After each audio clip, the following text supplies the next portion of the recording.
Hello everyone. This is your lunatic Baba. Unlimited fun and উন্মাদনা। আজকের উন্মাদনাটা আবিষ্কারের কথা নিয়ে আপনাদেরকে চলে এসেছি, যেটা হলো কি কন্ডম।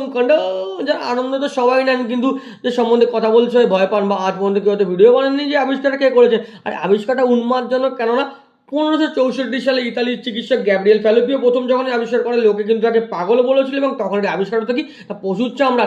পরবর্তীকালে কিন্তু এটা 1839 সালে চার্লস গুডিয়ার প্রথম রাবারের কন্ডম মার্কেটে আনেন। পরবর্তীকালে কিন্তু 1919 সালে প্রথম এটা জনগণের ব্যবহারযোগ্য করে মার্কেটে আনা।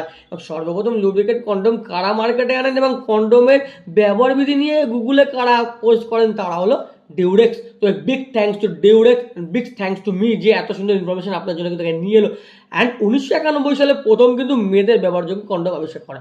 যাই হোক, এর উন্মাদজনক নিউজ পেতে চ্যানেলটা সাবস্ক্রাইব করতে চলো টাটা।